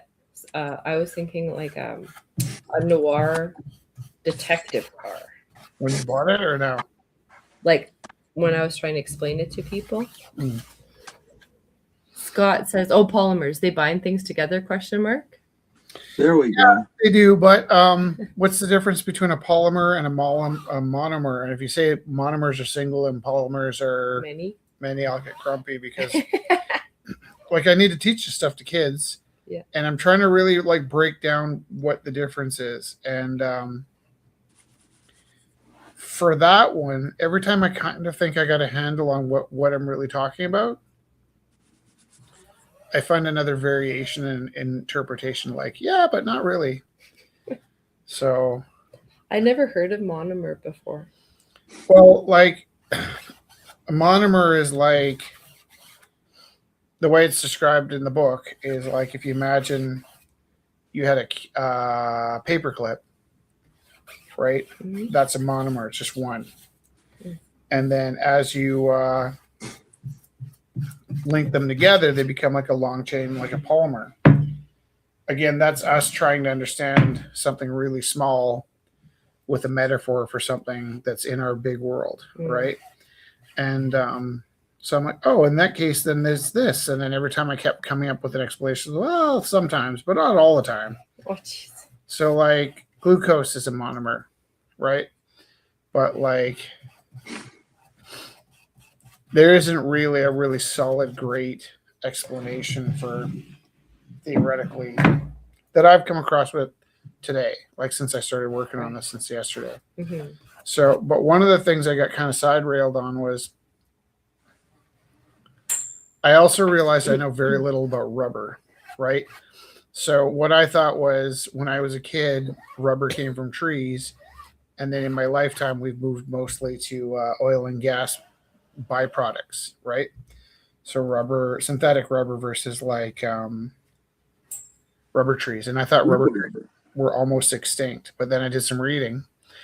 Turns out that rubber from the rubber tree used to be where all the rubber came from. So, like during the war, car tires were made out of rubber, and there was a shortage on rubber trees. So people were like melting down their car tires and walking to work. Now, one of the other rubbers is, like silly putty. Mm-hmm. That was an attempt to come up with a synthetic rubber during the war, and the guy made it just like, this is useless. And then his kids were playing with his leftover rubbers, and then he's like, "Oh, this would be a good toy." So the toy that we know as silly putty was like a failed attempt at replacing rubber. Like Nike and Adidas, Asics, most of the sports shoes that you might buy are made out of synthetics. So like you make oil and gas, and then some of the byproducts are left over, and they make shoes out of them. Yeah, that would count for about 60% of the shoes. Right. So in my case, I tend to wear like Converse because I like that rubbery grip, and I really like the crepe soles on the Clarks. Yeah. And what's a crepe sole? I could show you. Oh. It kind of looks like rubber, like it's like kind of amber see-through. Is that just a word that you and I use? How? Sorry. I was watching my paintbrush. I'm really sorry for laughing. Yeah, it's not great. It's kind of like Didn't make you feel special. I'm sorry. Like I know what a crepe is, but I don't know what a crepe sole is. Not connected. You do. You probably just don't like crepe soles because the natural coagulated latex rubber, known for its soft crinkled texture, superior comfort, and high Do you flexibility. remember this kind of sole? Oh, there we go. And if you like leave your shoes touching each other, they kind of melt together. Yeah. Sweet. Yeah. Your mom probably made you wear crepe sole shoes at one point, and they were like the shoes you didn't want. I kind of associate my crepe sole shoes. I love my crepe sole shoes now. As a kid, I kind of thought of them as like there's a span of time where my mom was experimenting with my clothes. Like she came home one day with these pants called Tough Skins. Do you ever have a pair of Tough Skins, Theo? Don't think I did. Did you have GWD scrubbies? Nope. Yeah, well, Tough Skins were not GWD scrubbies. Tough Skins were like fortified at the knee. So there's this patch over the knee that was already double thick. Ooh. And they were like, if denim was cardboard, they were inherently uncomfortable throughout the jean, but on the knees. They were the best of all. There we go. That's horrible. I'm telling you about You're my, like sensitive to textures, and your mom gets you cardboard. because I wore through all my jeans. I know why she did it, but And I'm so sorry for I don't know laughing. why you think that's funny. It's awful. It's just so Why is sad. awful funny to you? Because I'm in the weird mood. Okay. I still can't believe we did the negatives online. Like I'm proud of Pay us. for that later. No, it's good. Okay. I'm sorry for laughing. It's okay. You never We have just to be tell sorry for stories laughing. so funny too. Like, Right. Okay. I'm actually joking about being offended. I if it know. helps you in That's any I way. know. But it's like I shouldn't joke because there might be people online watching going like, why is he so sensitive? I'm not. Who's Fur? I do appreciate that they shorten the name unless the name's really short. So this is the first And then if you can see it through the light, there's lots of speckles. So I'll put another coat of this on, and then you can just screen ink through here, and it'll. Okay. Can you take a picture of this? Mm-hmm. And then do you have Jen's number? Nope, but I can. So 1, 2. Got it? Yeah. Okay. I'll find her on socials. What if first somebody at light? Let's look. It'd be funny if it's like the NDP leader, and I'm like, wait a second. Jen wouldn't do that.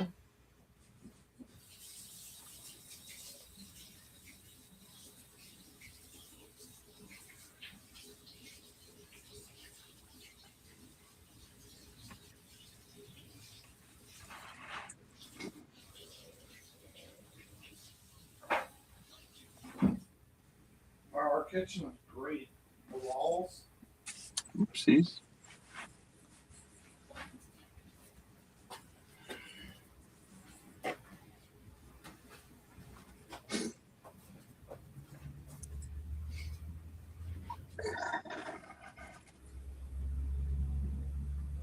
Hmm.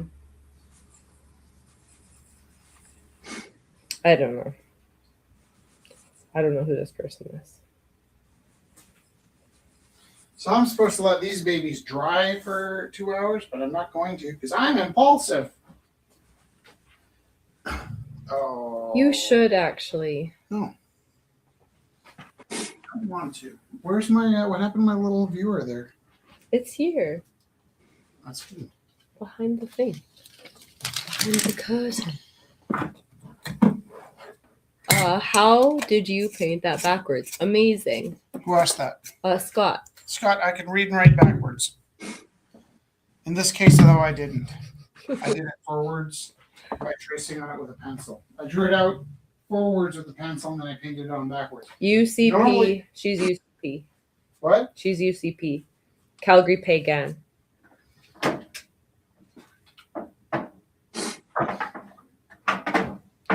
It's actually really hard because when I go into printmaking with the kids Yeah. and I go to start helping them, Yeah. and then I'm like, oh, and then we do it. I'm like, I don't know what backwards and forwards is because you just start like seeing things, you know, like you can't. Well, I was putting the kids' names on their books in negative space today, Yeah, which is always very impressive. But then on the other hand, yeah. I started getting my letters backwards for the first time. I'm like, am I having a stroke? Of course. Of course. Can you tell me why this is sticky, please? No. No, it's just the metal. Okay, can I have this? Yeah. The Kodak camera is so random in the spacing of the images. Really? Yeah, like super, like sometimes it's like almost touching. Sometimes it's like, ooh, what happened there? Cap on. There's no cap. I know, but how did I get an entirely black one? Well, let's look at it. Maybe You're the just, worst photographer maybe ever. it's just really bright outside. Oh yeah, maybe. Oh yeah, 'cause it looks light, which means no, it looked light. I probably tried to take a picture. If it looks light, then it's Who dark knows? outside. If it looks black, then Yeah. it's light outside. That's why they call it negative, Jesse. I know. I just have Thanks to. for sharing. I have to talk it out. Oh, sorry, I That's took that okay. personally. No, it wasn't talking to you. It was like I'm talking it out. I'm talking with my mouth. Talking with my mouth. God, June what are we Carter like? is just Yeah. like Oh my goodness. June Carter is. Can you see these on screen? No. Okay, good. Somebody with like a really good scanner is gonna do a screenshot and Maybe we'll get lots of views. drag these into Photoshop. And wish I had my garbage. Got you. Papa. That is indeed Uh-oh, nothing. batteries. Oh no! Uh-oh, batteries. Okay. Look. What? No, it's a fingerprint. You're right. There's nothing there. Oh, so this is my, whoa, there's some, oh, nice. What was I thinking when I did this? Where's my phone? Okay. So here's how we do black and white. If you want to see the reverse, Here, let. Oh yeah. You got it. see if I can get this lined up. Scott says, from here on in, the answer is because I'm a genius. Whoa, what's that? Here. It looks like man's first fire. That's some dried meat. Oh, wow. I don't know.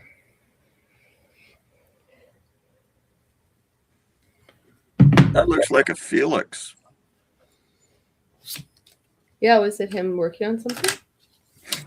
So these photos came from my cheap camera, my play camera. And if I use the phone in tandem, I can invert them as well. Oh. Sneaky. It's pretty neat. And then so sometimes before we start developing them, I can run them through the scanner and have a peek at them, which is pretty nice.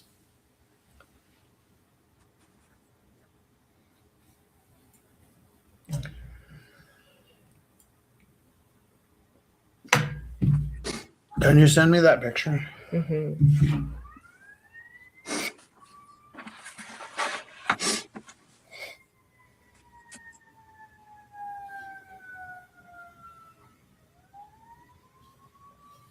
Sorry, you can crop it. That wasn't the most flattering picture.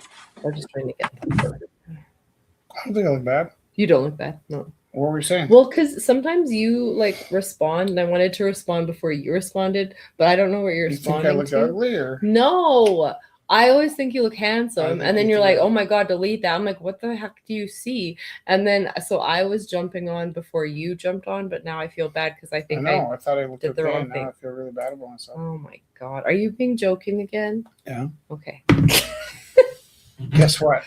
you're always Can I tell you joking. something? Yeah, I don't actually care how I look. I know that. I'm over. I did one time. And I'm so ashamed of it. Once upon a time. I'm so I ashamed of really this, but I have a moment cared. because Jessie is quite beautiful, and she convinced me for the first 8 years that I knew her that she didn't know or didn't care that she was beautiful.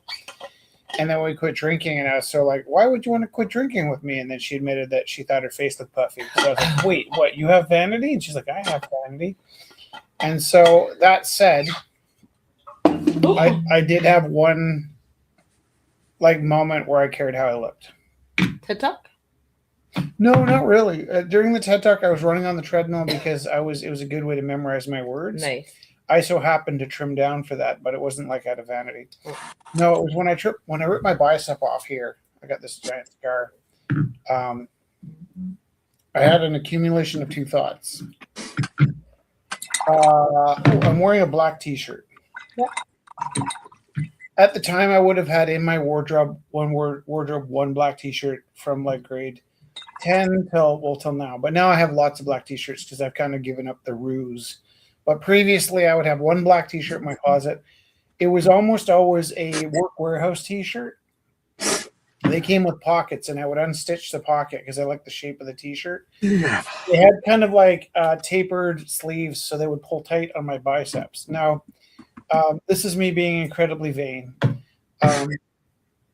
It actually, first of all, I didn't lift weights. I just happened to have arms like that because my family were farmers, right? And so when I wrestled or if I went to the beach, I felt like people always thought I was stupid.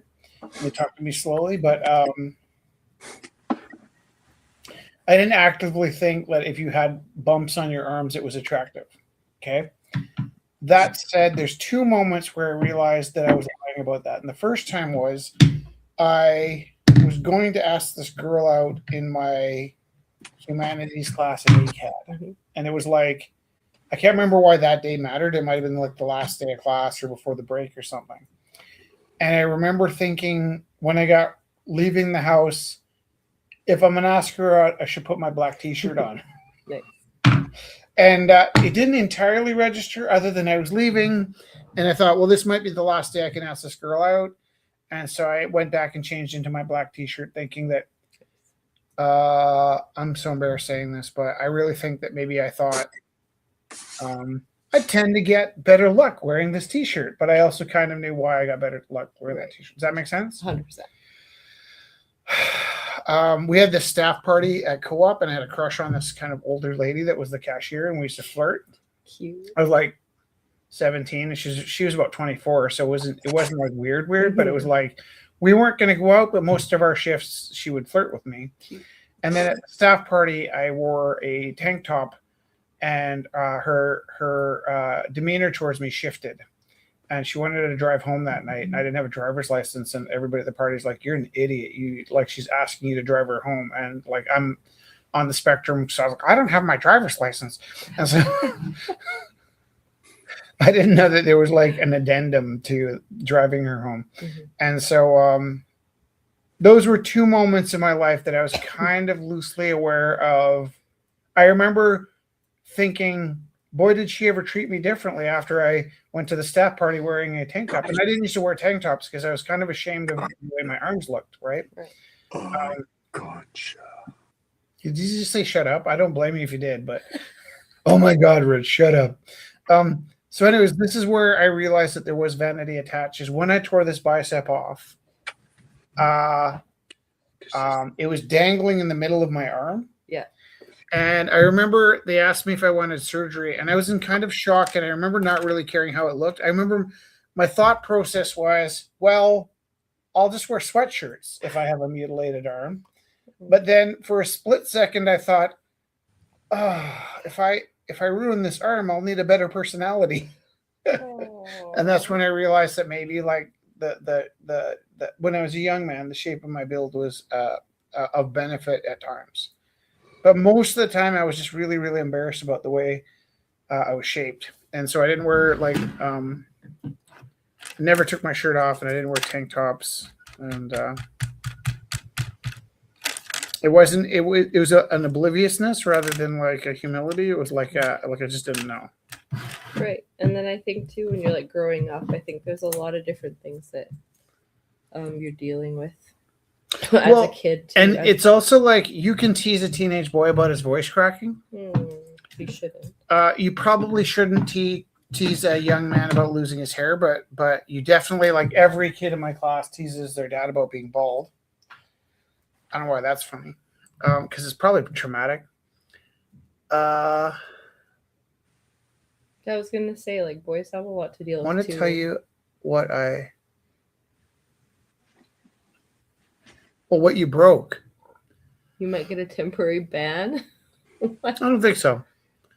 But I can only assume that if it's a bannable break, maybe it was an erection. You can break an erection. No. I don't know how, but it can happen. I don't think you get banned for that. It's like a medical condition. What was I saying? About just how boys get treated differently. Oh, yeah. Like, it was totally okay for almost everybody in my life to talk about that my arms were shaped like I spent too much time in the gym and not enough time reading. And I didn't spend any time in the gym. Mm-hmm. And like the mockery and like the ongoing comments were. At one time my friend Terry's like, "Oh, this girl Heather likes you." And I was like, "That's weird because Heather doesn't know me." And Terry goes, "Oh, she says you have nice arms." And I was so repulsed at the thought of it. I'm like, why? How could you like somebody because of their arms? You know, and be like, "Oh, she thinks you have a really good third toe or great, nice good knee. incisors or something." Like, what was? And I thought my hands would mean something, right? Like, if you like me because of my hands, I probably appreciate you forever. But my arms just held my hands on. And if I could just attach the hand right to my shoulder and it still work, I probably wouldn't care. But with the damaged shoulders, like these hands are probably more important than I am, right? So all my brains are in my hands. So how's that strike you? A weird thing to say? Are those all weird things? No, I think it's nice to talk about vulnerabilities. Right. I'm basically sitting here waiting to scan this film. Well, we're going to be putting stuff down and like putting the kitchen back. How wild would it be? Oh yeah, right. How wild would it be if I did some scans of this film? during the broadcast, because then the people that were I think we're going to shut down. It's just Papa! about 9 o'clock. okay. And then our photography friends are all like, "Is he touching that film with his fingers?" I sure am. We developed it on the kitchen table, I feel. Yeah, like. well, I kind of like the dirty negatives. I kind of like the fingerprints. I like the fact that it looks like we did it ourselves. I really like that. Yeah. Okay. Hey, Theo, what time do you want to go till tonight? Oh, I'm going to be painting, I think, for a little bit, but We're probably going to go. Where's Zach? Zach's there. Hey, Zach, I was going to tell you I was talking about you in class today because there's a kid in my class who's quite eager about artists that live freely and roam about the world. And he was telling me one of his favorite artists is actually, he was really impressed with the Riverbird. And I was like, well, I have a few of those. And so I wasn't trying to like be cool or anything, but I was like, oh, I know some of these people. I don't tell anybody like who I know because it's funny how like badly people keep their secret identities. But I did think it'd be pretty neat. Zach's going to come and meet some of my kids in Vancouver when we get there. Is he coming on the trip? He is not coming on the trip. I thought that's where this story was going to. No. No. But I will be bringing him a Riverbird tomorrow. Nice. Do you find, Zach, like when you moved to Vancouver, right? Yeah. Can I say, like, amongst the Calgary scene, would you be embarrassed if I said you were a medium to large size fish? Yeah, I'd be embarrassed because I'm definitely not even that size. That'd be I'm so small potatoes. I'm like But plankton. before you left for Vancouver, back in Calgary. Yeah. Were you would not call yourself medium adjacent? Were you a fish? No, Were you a I don't fish? know. I never really concerned myself. I just knew my rep was bad, so I tried not to know. But isn't a bad rep also a good rep? Well, yeah, I guess if They're the bad boy. graffiti's for losers, so like the best loser thinks that you're a loser, you're probably doing okay. That's what I'm saying. Yeah. You're not wrong. You guys are fun. Anyhow. But moving out to Vancouver, it's harder to be a big fish, eh? I think actually it's counterintuitive. I think that Vancouver is on the world stage. Yeah. And there's only 2 million people here. Yeah. So you kind of get like being a big deal here, versus like being a big deal in Mexico City with like the population of Canada. It's Also being a big deal in Mexico City seems a lot more dangerous. Yeah. Because I would think you got to fight for space there. That's just my guess. Definitely a saturated market. Well, I was just thinking the history and the authenticity of like Southern America and the Western America, and then the murals and the wall space in Mexico. I would think there's a passion for maintaining an order.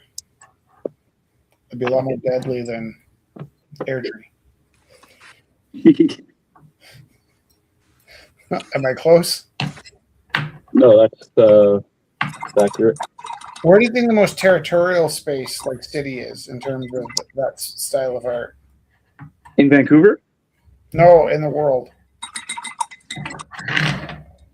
Probably Los Angeles, New York, maybe. New York, probably. Angolace, yeah. So the places where the gangs were affiliated with the graffiti. Yeah.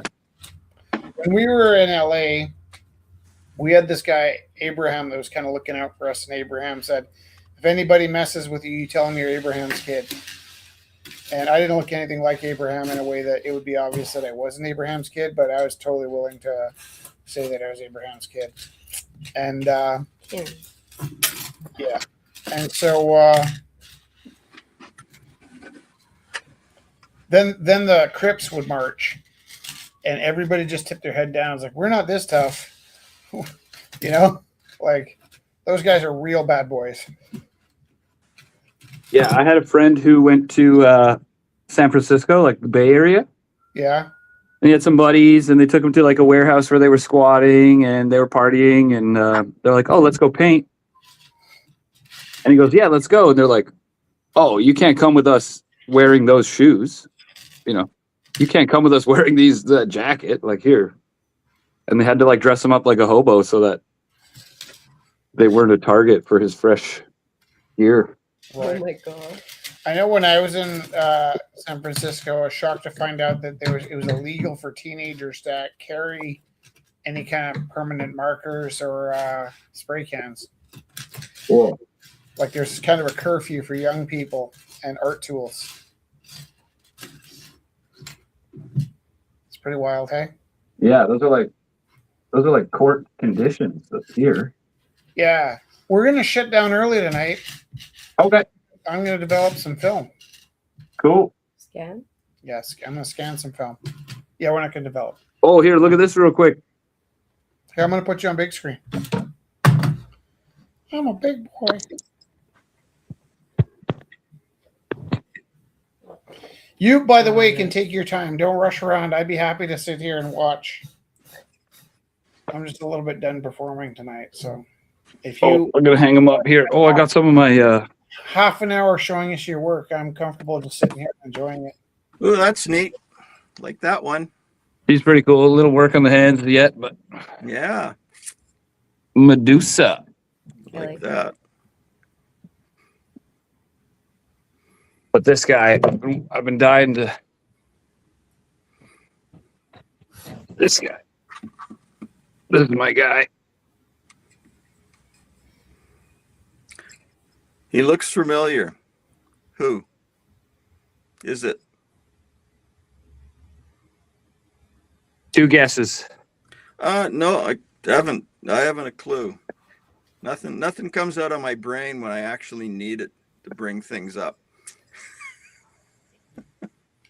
Oh, I need prompts. yeah, it's Muammar. It's Muammar Gaddafi. Gaddafi. Oh. Well, there you go. I never would have dragged that out of my head. I can tell you that, Zach. I'm pretty happy with it. Well, there you go. Good stuff. Also, shout out Michael Parenti, R.I.P. Michael Parenti. Mm-hmm. Name, don't ring a bell. Who's Michael? Oh, look him up. Okay, Michael Parenti. Yeah. Spells the way it sounds. Yeah. Okay. I'm gonna go do that then. So I'm gonna Oh, leave. cool. Good night, folks. Okay, see you next week. Ciao, ciao. This was hanging in my buddy's music studio for a while. Nice. Shout out Gabe the Voice.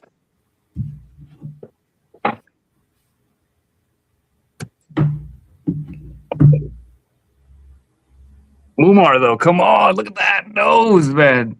God. That is a good nose. I like the cheekbone. Like I like the forms in the face are really strong. That's totally him too. Yeah.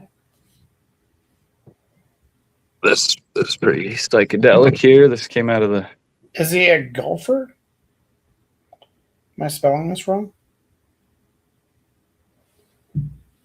Michael? Did I spell that wrong? Michael Parenti. How do I spell the last name? There it was. Rest in power. Oh.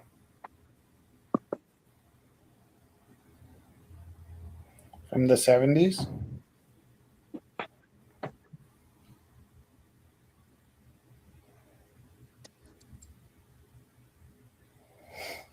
That's a deep dive. I read a really cool study yesterday I was thinking about sharing with the social teachers in my school called the original proposition, I think it's called. And what happens is you do a study where you try and invent a society where everything's fair without knowing what you're going to be born into. Right? So as I was trying to adapt that to a classroom setting where like maybe the teacher brings in a pizza, you know, and then you sit there as a class and you decide who's going to get credits for pizza, right? And then as your credits for pizza accumulate, then you find out who you're going to be. And right before lunch, half the kids get pizza and half the kids don't, after spending all their time trying to make it as even as possible. Because, you know, if you're like protecting, like, oh, you know, like, well, maybe like guys with white hair should get twice as much pizza, you know, like if they're making those rules and trying to come up with something fair for everybody, how do you find those combinations of things where everybody gets a piece, right? I read Childhood's End. Did you? Or I audiobooked it. Did you love it? I loved it. I absolutely loved it. I couldn't put it down. It was nuts. Did I ever tell you that when I read that book, it really wigged me out because I had been sitting on the edge of a cliff and I heard this voice saying, Rich, you're going to run out of energy. You need to start climbing. And I couldn't imagine climbing back up to the cliff. I had to go up and not down because I was coming down from a mountain. And I got stuck halfway and I was sort of working out my brain. That's my favorite piece you've ever done. I was working in my brain how to let go of the mountain and trying to relax and take the fall. And maybe I might not die, but I was definitely going to break my neck or my back. And I heard this voice from outside my head and then climbed up the mountain and kind of blacked out and found myself at the top of the mountain. It was Corellin. Well, when I read the book and the kid was on the beach and he got the voice to run and then the rock disappeared, I was like, that is exactly what that was like. Yeah. So I was really taken that whatever psychological break I had that got me off that mountain was something that Arthur C. Clarke understood and wrote about in detail. That was exactly specific. And it's happened to me about 3 times in my life. The only thing that's different from that book was in my head, the 3 times I needed help, the voice said, Rich, are you paying attention to the signs, Rich? And that was it. And in the book, I think it might have said like, Jeff, it's time to run. Yeah. And so it was like, other than the fact that the name wasn't repeated at the end of the phrase, everything else was bang on. Whew. Such a good book. Mm-hmm.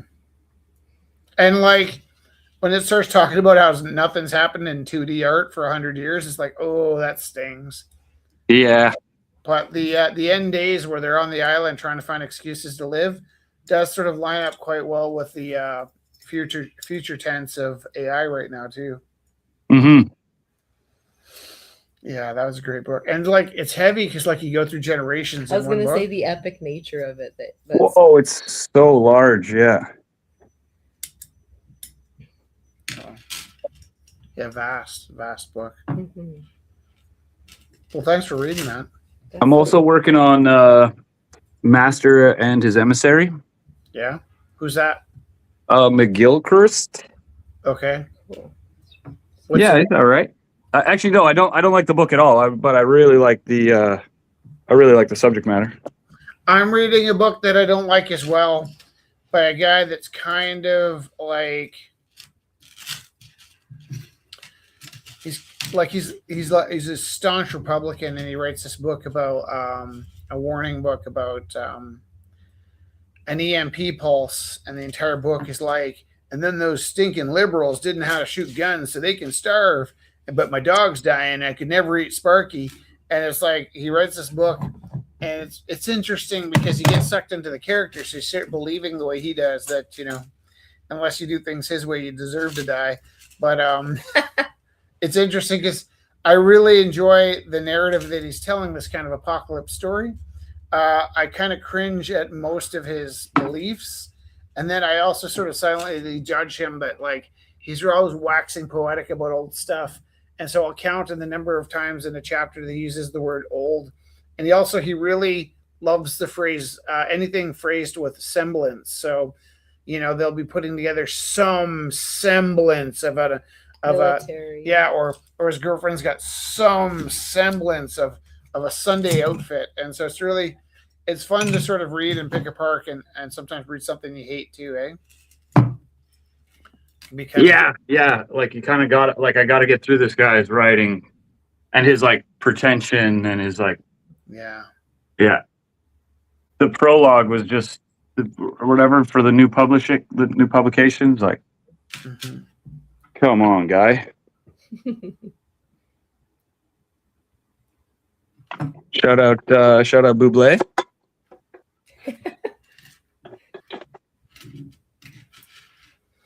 Shout out. Okay. It was Felix who pointed out to me that Buble doesn't really have a taste but a scent. So inside the carbon is a fragrance, and when the bubbles pop, you smell it rather than taste it. Oh.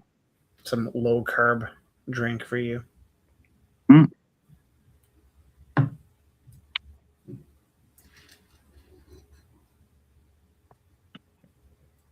That's a very astute observation. Mm-hmm.